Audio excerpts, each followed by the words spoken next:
അസ്സലാമു അലൈക്കും വറഹ്മത്തുള്ളാഹി. നമസ്കാരം. ബാബാമുരളിയാണ്. എല്ലാ സുഹൃത്തുക്കൾക്കും പുതിയൊരു വീഡിയോയിലേക്ക് സ്വാഗതം.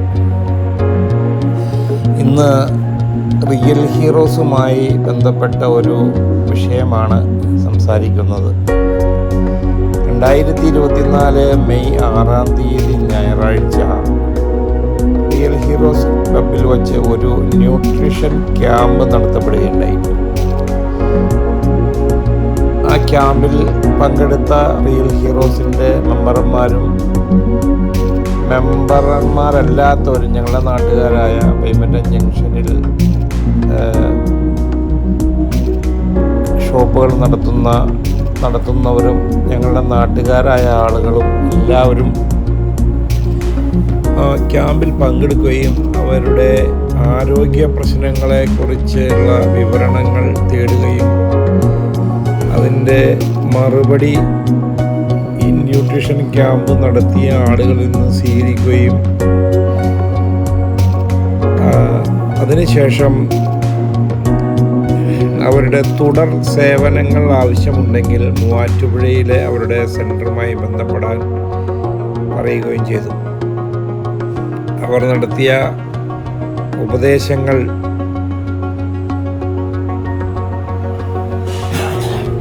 കേട്ട ജനങ്ങൾക്ക് അവരുടെ ജീവിതത്തിൽ മാറ്റേണ്ട ചില ഉപദേശങ്ങൾ നൽകുകയുണ്ടായി. അതിനാൽ അത് പങ്കെടുത്ത അവർ വളരെ സന്തോഷത്തോടു കൂടിയാണ് ക്യാമ്പിൽ നിന്ന് പിരിഞ്ഞത്. നമ്മുടെ നാട്ടിൽ റിയൽ ഹീറോസ് ചെയ്യുന്ന നല്ല പ്രവർത്തനങ്ങൾ എണ്ണമറ്റതാകുന്നു. ഇനിയും റിയൽ ഹീറോസിൻ്റെ നേതൃത്വം നല്ല ജനങ്ങൾക്ക് ഉപകാരപ്രദമായ കാര്യങ്ങൾ ചെയ്യുന്നതിന് വേണ്ടി മുന്നോട്ട് വരും എന്നാണ് പ്രതീക്ഷിക്കുന്നത്. ഓരോ വർഷം കഴിയുന്നതോറും റിയൽ ഹീറോസിൻ്റെ പ്രവർത്തനങ്ങൾ മികവുറ്റതായി വരികയാണ്.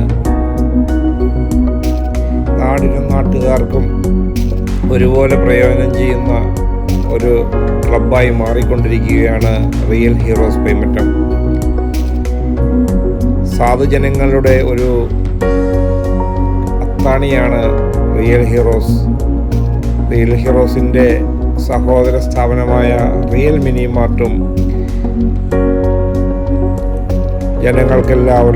ജനങ്ങളുടെ ഇടയിൽ വളരെ പരിചയമുള്ള ഒരു സ്ഥാപനമാണ്. നാട്ടുകാർ മാത്രമല്ല, ദൂരസ്ഥലങ്ങളിലുള്ളവർ പോലും റിയൽ മിനി മാർട്ടിൽ നിന്ന് സാധനങ്ങൾ വാങ്ങുകയും ഞങ്ങൾക്ക് വേണ്ട പ്രോത്സാഹനവും നൽകുന്നു. ഇനിയും ഇതുപോലുള്ള സ്ഥാപനങ്ങൾ തുടങ്ങണമെന്നാണ് അവർ പറയുന്നത്. കാരണം വില കുറച്ച് മാർക്കറ്റിൽ സാധനം നൽകുന്ന ഏക ഷോപ്പ് റിയൽ മിനി മാർട്ടാണ്. എൻ്റെ പേര് കൃഷ്ണപ്രിയ അനിൽ. എൻ്റെ ഏജ് 27. ഞാൻ ബൈ പ്രൊഫഷൻ മൂവാറ്റുപുഴ നിർമ്മല കോളേജിലെ ഇംഗ്ലീഷ് അധ്യാപികയാണ്. അതുകൂടാതെ ഒരു ഡാൻസ് സ്കൂൾ നടത്തുന്നുണ്ട്. ഒന്നല്ല, ഒരു 2 ഡാൻസ് സ്കൂൾ നടത്തുന്നുണ്ട്, മൂവാറ്റുപുഴയും പാമ്പാപ്പുഴയൊക്കെ ആയിട്ട്. അതുകൂടാതെ മെയിനായിട്ടും ഞാനൊരു വെൽനസ് കോച്ച് കൂടിയാണ്. ഞങ്ങൾക്ക് മൂവാറ്റുപുഴ കച്ചേരിത്താഴത്ത് തന്നെയായിട്ട് ബി-വെൽ ന്യൂട്രീഷൻ സെൻറ്റർ എന്ന് പറയുന്ന ഒരു വെൽനസ് സ്ഥാപനം ഞങ്ങൾ കഴിഞ്ഞ ഒരു വർഷമായിട്ട് നടത്തിക്കൊണ്ടിരിക്കുന്നുണ്ട്. ആ വെൽനസ് സെൻറ്ററിൻ്റെ ഭാഗമായിട്ടാണ് ഇതുപോലെ ഒരു ഫ്രീ ഹെൽത്ത് ചെക്കപ്പും ഒരു ഫ്രീ ഹെൽത്ത് അവയർനെസ് ക്ലാസ്സും ഇവിടെ ഈ ഒരു ക്ലബിൻ്റെ ആഭിമുഖ്യത്തിൽ ഇവിടെ നടത്തിയത്. ആദ്യം തന്നെ ഇതിന് എല്ലാ സൗകര്യവും ഒരുക്കി തന്ന ഉണ്ണികൃഷ്ണൻ ചേട്ടനും ഈ ക്ലബിലെ എല്ലാ ഭാരവാഹികൾക്കും ഞങ്ങൾ ഹൃദയം നിറഞ്ഞ നന്ദി അറിയിക്കുന്നു. ഞങ്ങളുടെ ക്ലബിൻ്റെ പേരിലുള്ള നന്ദി അറിയിക്കുന്നു. ഓക്കെ, അപ്പോൾ നിങ്ങൾ ആദ്യം ചെയ്തത് ഒരു ഹൈറ്റ് ചെക്ക് ചെയ്തു. നിങ്ങളുടെ ബോഡി പാരാമീറ്റേഴ്സ് ആണ് നിങ്ങൾ ഇവിടെ ചെക്ക് ചെയ്തത്. ഇതിന് ഫാറ്റ് മോണിറ്റർ എന്നാണ് പറയുന്നത്. ആ ഫാറ്റ് മോണിറ്ററിൽ നിങ്ങൾക്ക് ബേസിക് ആയിട്ട് നിങ്ങളുടെ ശരീരത്തെ പറ്റി അറിയേണ്ട കുറച്ച് കാര്യങ്ങളാണ് നിങ്ങളുടെ കാർഡിൽ എഴുതിയിട്ടുള്ളത്. അതെന്താണെന്ന് നമ്മുടെ സീനിയർ കോച്ച് നിങ്ങൾക്ക് ഇപ്പോൾ തന്നെ പറഞ്ഞു തരും. അതിന് മുമ്പായിട്ട് എൻ്റെ ഒരു പേഴ്സണൽ റിസൾട്ട് ഞാൻ ജസ്റ്റ് ഒന്ന് പെട്ടെന്ന് ഷെയർ ചെയ്യാം. എല്ലാവർക്കും ബോധവൃതി ഉണ്ടെന്നറിയാം. ഇതെൻ്റെ ഒരു ഹെൽത്ത് റിസൾട്ടാണ്. ഞാൻ ഈ ഒരു വെൽനസ് പ്രോഗ്രാമിലേക്ക് വരാനും ഒരു വെൽനസ് കോച്ച് ആവാനും കാരണം ഇതുപോലൊരു ഹെൽത്ത് റിസൾട്ട് ഞാൻ എടുത്തതുകൊണ്ടാണ്. ഒരു 10 കിലോ വെയിറ്റ് ലോസ് ചെയ്ത ഒരു പ്രോസസ്സാണ് നിങ്ങൾ കാണുന്നത്. അതിന് മുൻപ് എനിക്ക് ഒരുപാട് ഹെൽത്ത് ഇഷ്യൂസ് ഉണ്ടായിരുന്നു. പൈൽസ്, നടുവേദന, മുട്ടുവേദന, ബ്രീത്തിങ് പ്രോബ്ലം. അപ്പോൾ പ്രൊഫഷണലായിട്ട് ഡാൻസ് പ്രോഗ്രാമുകളൊക്കെ ചെയ്യാൻ പറ്റാത്തൊരു കണ്ടീഷനിൽ ഇരിക്കുമ്പോഴാണ് ഇതുപോലൊരു വെൽനസ് പ്രോഗ്രാം ചെയ്ത് ഞാൻ എൻ്റെ വെയിറ്റും, നിങ്ങളിപ്പോൾ ഈ ഒരു നിങ്ങളുടെ കാർഡിലുള്ള കാര്യങ്ങൾ, ബേസിക് ആയിട്ടുള്ള കാര്യങ്ങളെല്ലാം എൻ്റെ ഇതുപോലെ കൂടുതലായിരുന്നു. ആ സമയത്ത് നിരന്തരം ഹോസ്പിറ്റലും മരുന്നും കാര്യങ്ങളൊക്കെ ആയിട്ടിരുന്ന ഒരു സമയത്ത് വെൽനസ് പ്രോഗ്രാമിനെ പറ്റി അറിഞ്ഞു. ഒരു 10 kg വെയിറ്റ് ഒരു 2 മാസത്തിനുള്ളിൽ ചെയ്ത് എൻ്റെ എക്സസ് ഉണ്ടായിരുന്ന എല്ലാ കാര്യങ്ങളും നോർമലിലേക്ക് കൊണ്ടുവന്ന പ്രോസസ്സിൽ എൻ്റെ എല്ലാ ഹെൽത്ത് ഇഷ്യൂസും നോർമലായി. ഒരു കഴിഞ്ഞ 3 വർഷമായിട്ട് ഞങ്ങൾ ഈ ഒരു വെൽനസ് ഇൻഡസ്ട്രിയിലുണ്ട്. ഈ ഒരു കഴിഞ്ഞ 3 വർഷവും ഞങ്ങൾ ഒരു ഹോസ്പിറ്റൽ വിസിറ്റോ ഒരു പാരസെറ്റമോൾ ഗുളികയോ കഴിക്കേണ്ട ഒരു കണ്ടീഷൻ വന്നിട്ടില്ല. ആ രീതി നമ്മളിവിടെ സാധിച്ചിട്ടുണ്ട്. അപ്പം ഞങ്ങളുടെ ഫാമിലിയും ഇപ്പോൾ ഒരു 500-ലധികം ഫാമിലീസിനെ ഇപ്പോൾ നിലവിൽ കോച്ച് ചെയ്തുകൊണ്ടിരിക്കുന്നു. അതുകൂടാതെ ഇതുവരെ കോച്ച് ചെയ്തിട്ടുള്ള ആളുകളുടെ നോക്കുകയാണെങ്കിൽ 2000-ലധികം പേഷ്യൻസ്. അങ്ങനെയുള്ള കുഞ്ഞു കുഞ്ഞു അറിവുകൾ നിങ്ങളിലേക്ക് കൂടി എത്തിക്കാൻ വേണ്ടിയിട്ടാണ് ഇന്ന് ഉണ്ണികൃഷ്ണൻ ചേട്ടന്റെ നേതൃത്വത്തിൽ ഒരു കോർഡിനേഷനിൽ ഇതുപോലൊരു പ്രോഗ്രാം ഇവിടെ വെച്ചത്. വന്നിട്ടുള്ള എല്ലാവർക്കും ഒരു പീസ് ഇങ്ങനെയാണോ ജിലേബി കിട്ടിക്കഴിഞ്ഞാൽ 2-3 കഴിക്കാൻ ടെൻഡൻസി വരും. അടുത്തത് നോർമൽ ഫുഡിന് 400-ഉം അതിനകത്ത് നോൺ വെജിറ്റേറിയൻ വന്നാൽ 700-ലേക്ക് കയറും. ഏറ്റവും രസകരമായ കാര്യം, നമ്മൾ ഇന്നിവിടെ ഒരു മീറ്റിംഗ് പോലെയാണ് നമ്മൾ നടത്തുന്നത്. ഇന്നിവിടെ സപ്പോസ് വിതരണം ചെയ്യപ്പെടുന്നത് ഈ വടയാണെന്ന് കരുതുക. വട എങ്ങനെ ഉണ്ടാക്കിയത്? എണ്ണയിൽ വറുത്തതാണ് അല്ലേ? അതിന്റെ കലോറി വാല്യൂ എത്രയാണ്? 200. അപ്പൊ ആലോചിക്കുക, 1400 ചേട്ടന്റെ പേര് അനിൽകുമാറാണ്. 1400 ഉള്ളൂ. അപ്പൊ 7 വട കഴിച്ചാൽ എത്രയായി? 7 × 200 1400.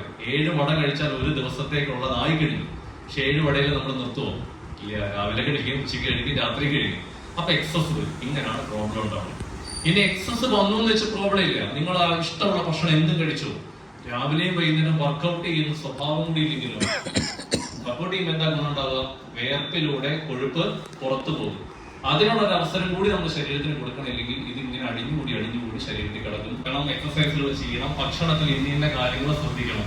ഡോക്ടർ പറയുന്നതിന് ശേഷം ചെയ്യുന്നതാണോ നല്ലത്, നേരത്തെ തന്നെ ചെയ്യുന്നതാണോ നല്ലത്? ഏതാ നല്ലേ? പക്ഷെ ഡോക്ടർ പറഞ്ഞതിന് ശേഷമല്ലേ എല്ലാവരും ചെയ്യുക അല്ലേ? ഒരു പ്രോബ്ലം ഉണ്ടായി, ഹോസ്പിറ്റലൈസ്ഡ് ആയി, അത് സ്ട്രോക്ക് ആണ്, കാർഡിയാക് അറസ്റ്റ് ആണെന്ന് മനസ്സിലായി, വീട്ടിൽ തിരിച്ചു കൊണ്ടുവന്ന് 1.5 മാസം ബെഡിൽ തന്നെ കിടന്ന് കുറച്ച് കഴിയുമ്പോൾ നമ്മുടെ ശീലങ്ങൾ കറക്റ്റ് ആക്കാൻ തുടങ്ങും. നമ്മുടെ പരിചരിക്കുന്ന ആളുണ്ടാവും, ഭാര്യ അല്ലെങ്കിൽ മക്കളെ പരിചരിക്കുന്നവർ പറയും, ഇക്ക അല്ലെങ്കിൽ ഉപ്പാനോട് പറയും, നിങ്ങൾ ഇത്ര രാവിലെ ഇതേ കഴിക്കാവുള്ളൂ, വൈകുന്നേരം ഇതേ കഴിക്കാവുള്ളൂ, ഉച്ചയ്ക്ക് ഇതേ കഴിക്കാവുള്ളൂ, വൈകുന്നേരം 1 മണിക്കൂർ നടക്കാൻ പോകുന്നുണ്ടോ, ഡോക്ടർ അങ്ങനെയാട്ടോ പറഞ്ഞേക്കണേ, മെഡിസിൻ സമയത്തിന് എടുക്കണുണ്ടോ. എത്ര മെഡിസിൻ ഉണ്ടാവും അവർക്ക്? എന്റെ മദറിലേക്ക് 12 മെഡിസിനാണ് സ്റ്റോക്ക് ചെയ്യുന്നത്. 12 മെഡിസിൻ. ഇന്നൊരു മെഡിസിനും ഇല്ല, 0 മെഡിസിനിലെ ഇപ്പൊ ആളത്താണ്. അപ്പൊ അങ്ങനെ ഒരു സ്റ്റേജിൽ പോണതാണോ? ആ സ്റ്റേജ് വരാതിരിക്കാൻ വേണ്ടി രാവിലെയും വൈകുന്നേരവും ഒക്കെ നടക്കുക, ഭക്ഷണത്തിൽ നിന്ന് ശ്രദ്ധിക്കുക. ഇങ്ങനെയൊക്കെ ചെയ്താൽ പണമുള്ള ആളെ സംബന്ധിച്ച് ഒരു കാർഡിയാക് അറസ്റ്റോ സ്ട്രോക്കോ വന്നാൽ അവരെങ്ങനെയെങ്കിലും കാര്യങ്ങൾ മാനേജ് ചെയ്യും. പണമില്ലാത്ത സാധാരണക്കാരൻ ഈ പ്രോബ്ലം വന്നാൽ അവരുടെ കുടുംബം ചിലപ്പോൾ പ്രശ്നത്തില്ല. അവരുടെ പ്രശ്നത്തിലായിട്ടില്ല ഇഷ്ടംപോലെ കുടുംബങ്ങൾ. എവിടെയെങ്കിലും ഒരു പ്രോബ്ലം വന്നു, ഗ്രഹനാഥന് പ്രോബ്ലം, അയാളായിരിക്കും പണിയെടുക്കാൻ പോകുന്ന ആള്, ബാക്കിയുള്ളവരുടെ കുടുംബം തകർക്കും. അപ്പോ ഇത് വെൽനസ് ആണ്. വെൽനസ് എന്താണെന്ന് വെച്ചാൽ എങ്ങനെ ഭക്ഷണം നന്നായി കഴിക്കണം, എങ്ങനെ ആരോഗ്യം കീപ്പ് ചെയ്യണം. ഇൽനെസ് എന്താ? രോഗം വന്നതിന് ശേഷം എന്തൊക്കെ ചികിത്സകൾ തരണം. ജസ്റ്റ് ഓപ്പോസിറ്റ് ആണ്. വിദേശ രാജ്യങ്ങൾ മുഴുവൻ വെൽനസിന് ഇമ്പോർട്ടൻസ് കൊടുക്കും. അതായത് എങ്ങനെയാണ് ആരോഗ്യം കീപ്പ് ചെയ്യുന്നത്. Okay, next slide. Body mass index കാണിച്ചു തരുന്നത് ഹൈറ്റിനനുസരിച്ചാണോ നിങ്ങളുടെ വെയിറ്റ്. ഒരു കാര്യം നിങ്ങളോട് ചെക്ക് ചെയ്യാനായിട്ട് മറന്നുപോയി, നിങ്ങളുടെ വേസ്റ്റ് ലൈൻ എടുക്കാനായിട്ട് മറന്നുപോയി. വേസ്റ്റ് ലൈൻ, വയറിന്റെ അളവ് എടുക്കാനായിട്ട് മറന്നുപോയി. ചില ആളുകളുടെ വയറ് ഒരു വലിയ പ്രശ്നമാണ്. അപ്പൊ ഞാൻ നിങ്ങളോട് എപ്പോഴും പറയും, നിങ്ങൾ വെയിറ്റ് അല്ല കുറയ്ക്കാൻ ഏറ്റവും കൂടുതൽ ഇമ്പോർട്ടൻസ് കൊടുക്കുന്നത്. എന്താ കുറയ്ക്കേണ്ടത്? വയറ് കൂടുതലുണ്ടോ? കുറച്ചോണം. വയറ് കൂടി കിടന്നാൽ അത്രയും കൊഴുപ്പ് ശരീരത്തിൽ അടിഞ്ഞുകൂടി കിടക്കുന്നതാണ് കാരണം. BMI സൂചിപ്പിക്കുന്നത് ഹൈറ്റിനൊത്ത വെയിറ്റ് ആണോ. ഞാനൊരു 15-കാരിയെ വെൽനസ് സെന്ററിൽ ഞാൻ ഫുഡ് ഹാബിറ്റ്സ് പറഞ്ഞു കൊടുക്കുന്നത്. 15 ഉള്ളതാണ്. 15 വയസ്സല്ല കേട്ടോ, 33 വയസ്സുള്ള ആളുടെ പേര് രേഷ്മ എന്നാണ്. 33 വയസ്സടുത്തുണ്ട്, പക്ഷെ 15 അവരുടെ BMI. ഒരു കുട്ടിയുടെ അമ്മയാണ്. അപ്പൊ 15 BMI ഉള്ള ആളുടെ വെയിറ്റ് എത്ര താഴെ ആയിരിക്കും ആലോചിച്ച്. ആരോഗ്യം എന്ന് അവർക്ക് ഫീൽ ചെയ്തിട്ടില്ല. ഞാൻ നിൽക്കുന്നത് 22.8-ലാണ് നിൽക്കുന്നത്. എന്റെ മെഷീൻ ചെക്ക് എടുത്താൽ അറിയാം. അപ്പൊ നിങ്ങളുടെ BMI ഒന്ന് ചെക്ക് ചെയ്യൂ. 19-നും 23-നും ഇടയിലാണോ നിങ്ങളുടെ BMI ഒന്ന് ചെക്ക് ചെയ്യൂ. ആണോ? പുറത്ത് പറയേണ്ട എത്രയാണ്? 23 മുകളിലാണെങ്കിൽ നിങ്ങൾ മനസ്സിലാക്കണം, നിങ്ങൾ അല്പം ഒബീസിറ്റി കണ്ടീഷനിലാണ് നിൽക്കുന്നത്.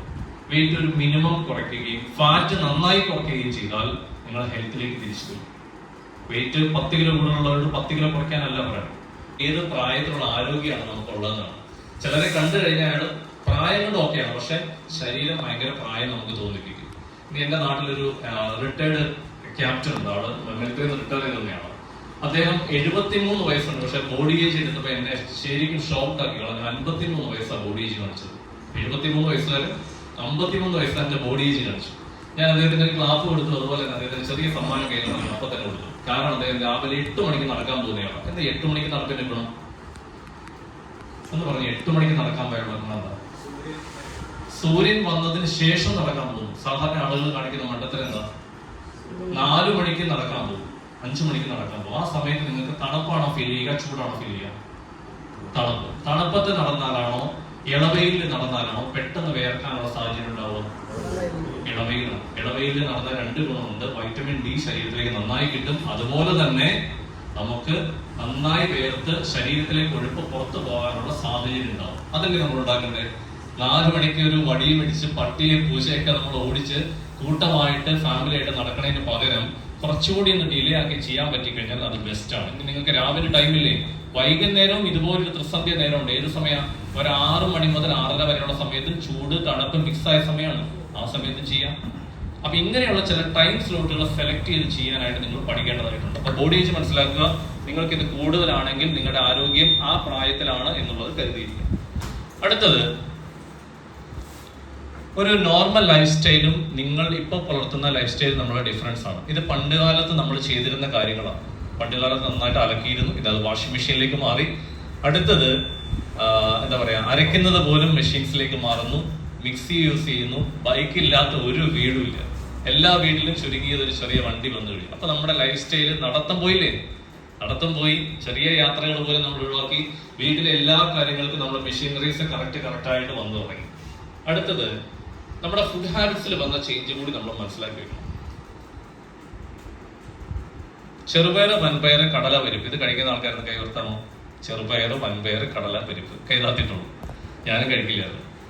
ഇതിനകത്ത് എന്താ ഉൾപ്പെട്ടെന്ന് ഇപ്പൊ ഞാൻ പറഞ്ഞല്ലോ. ബേസിക്കലി ഞാൻ ടീച്ചർ ആയതുകൊണ്ട് സ്കൂളിൽ ഈ ഉച്ചഭക്ഷണത്തോടൊപ്പം വിളമ്പുന്ന ഏറ്റവും പ്രധാനപ്പെട്ട ഭക്ഷണങ്ങളിൽ ഒന്നാണ് ചെറുപയർ. പിന്നെ വൻപയർ ഉണ്ടാവും, കടല ഉണ്ടാവും. ഇതിങ്ങനെ കുട്ടികൾക്ക് കൊടുക്കുന്നത് എന്തിനാണെന്ന് ഞാൻ പലപ്പോഴും ചിന്തിച്ചിട്ടുണ്ട്. ഞാൻ അതിന് ഉത്തരം കണ്ടെത്തിയിട്ടില്ല.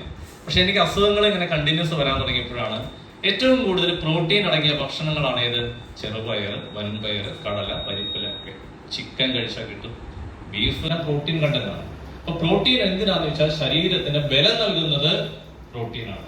അപ്പൊ നമുക്ക് എന്തൊക്കെയാണ് പാടില്ലാത്തത് അല്ലെങ്കിൽ കുറയ്ക്കേണ്ടത്, എന്തൊക്കെയാണ് കൂട്ടേണ്ടത് എന്നുള്ളതാണ് നമ്മൾ ഇപ്പൊ ഡിസ്കസ് ചെയ്യാൻ പോകുന്നത്. ഒന്നാമത്തേത്, ഫാറ്റ് ആൻഡ് ഓയിൽ അടങ്ങിയ ഭക്ഷണങ്ങളെ നമ്മൾ ലിമിറ്റ് ചെയ്യണം. എണ്ണ കൂടുതലുള്ളത്, കൊഴുപ്പടങ്ങിയ ഭക്ഷണങ്ങൾ അമിതമായിട്ട് കഴിക്കരുത്. മിനിമം കഴിച്ചോളൂ, കുഴപ്പമില്ല, അമിതമാക്കരുത്. രണ്ടാമത്തേത്, കാർബോഹൈഡ്രേറ്റ്സ്. എന്താ കാർബോഹൈഡ്രേറ്റ്സ്? ധാന്യങ്ങളാണ്. ചോറ്, ഗോതമ്പ്, ഓട്സ്, 3 മലയാളികൾക്ക് ഏറ്റവും കൂടുതൽ കാർബോഹൈഡ്രേറ്റ് കിട്ടുക. ഇത് ലോകാരോഗ്യ സംഘടനയുടെ കണക്കനുസരിച്ച് ടോട്ടൽ ഭക്ഷണത്തിന്റെ 40% ആകാവുള്ളൂ. അങ്ങനെയാണോ കഴിക്കുക? അല്ല,